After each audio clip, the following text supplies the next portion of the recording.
Imagine you want to perfectly recreate the signature dish of a legendary master chef who has passed away. Who do you trust more to make the meal? A cook living halfway across the world, sitting alone in their own kitchen, trying to decipher the chef's written recipe book? Or do you trust the original kitchen staff, the people who stood shoulder to shoulder with the master for years, chopping the vegetables and seasoning the broth, and who still make that exact same dish every single day? A written instruction manual provides the steps, but executing them correctly depends on the unspoken habits and muscle memory that only exist in a living kitchen. This exact dilemma, choosing between written texts and lived practice, sparked a massive intellectual debate in the early days of the Islamic Empire. This book, called The Madinan Way, was written by an influential medieval scholar to answer how to practice the faith correctly. The author, Ibn Taymiyyah, dug into the religion's origins to prove which method of interpretation was most authentic. The ultimate benchmark for understanding the faith is the continuous, living tradition of the very first generations, an insight that moves beyond simply reading ancient texts in isolation. After the passing of the Prophet Muhammad, the Islamic Empire rapidly expanded across the globe, establishing new cities far from its origin point. People living in distant, cosmopolitan hubs like Kufa in modern-day Iraq desperately wanted to follow the original teachings of the faith. But distant scholars often only had fragments of the recipe to work with, isolated quotes or individual texts passed down along trade routes. When these distant cities faced brand new societal problems, their scholars had to rely heavily on complex logic, deduction, and personal opinion to fill in the gaps of those missing texts.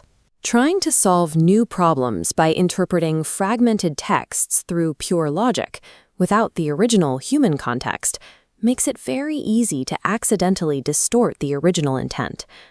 Now compare that to the scene in this photograph. This represents the everyday environment of Medina, the specific oasis where the Prophet lived, governed, and taught.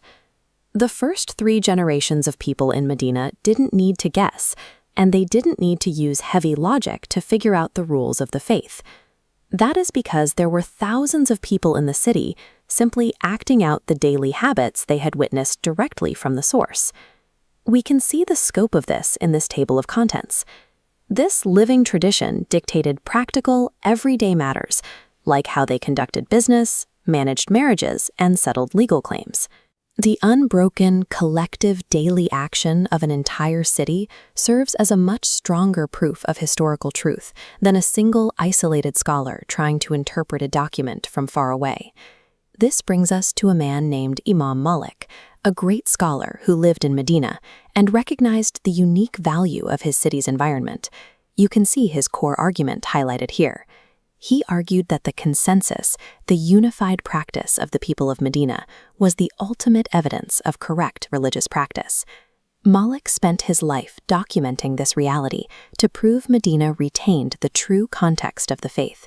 His implicit message to the distant scholars in Kufa and beyond was simple: you have complex theories, but we have the lived reality. Establishing the consensus of the original community served as an anchor. It prevented the religion from drifting into an endless game of historical telephone. Let's bring this historical debate back to our master chef's kitchen. Those distant scholars were like cooks frantically reconstructing a meal from fragmented recipe cards by trial and error.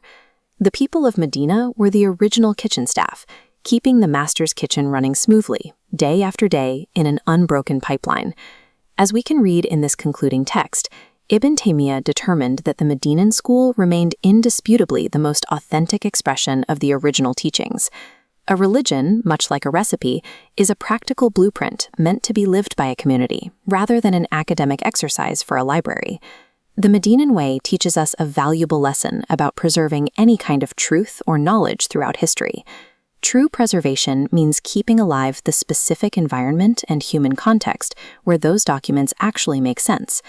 Sometimes the most authentic way to understand a complex text isn't to read it harder, it is to look closely at the lives of the people who first brought it to life.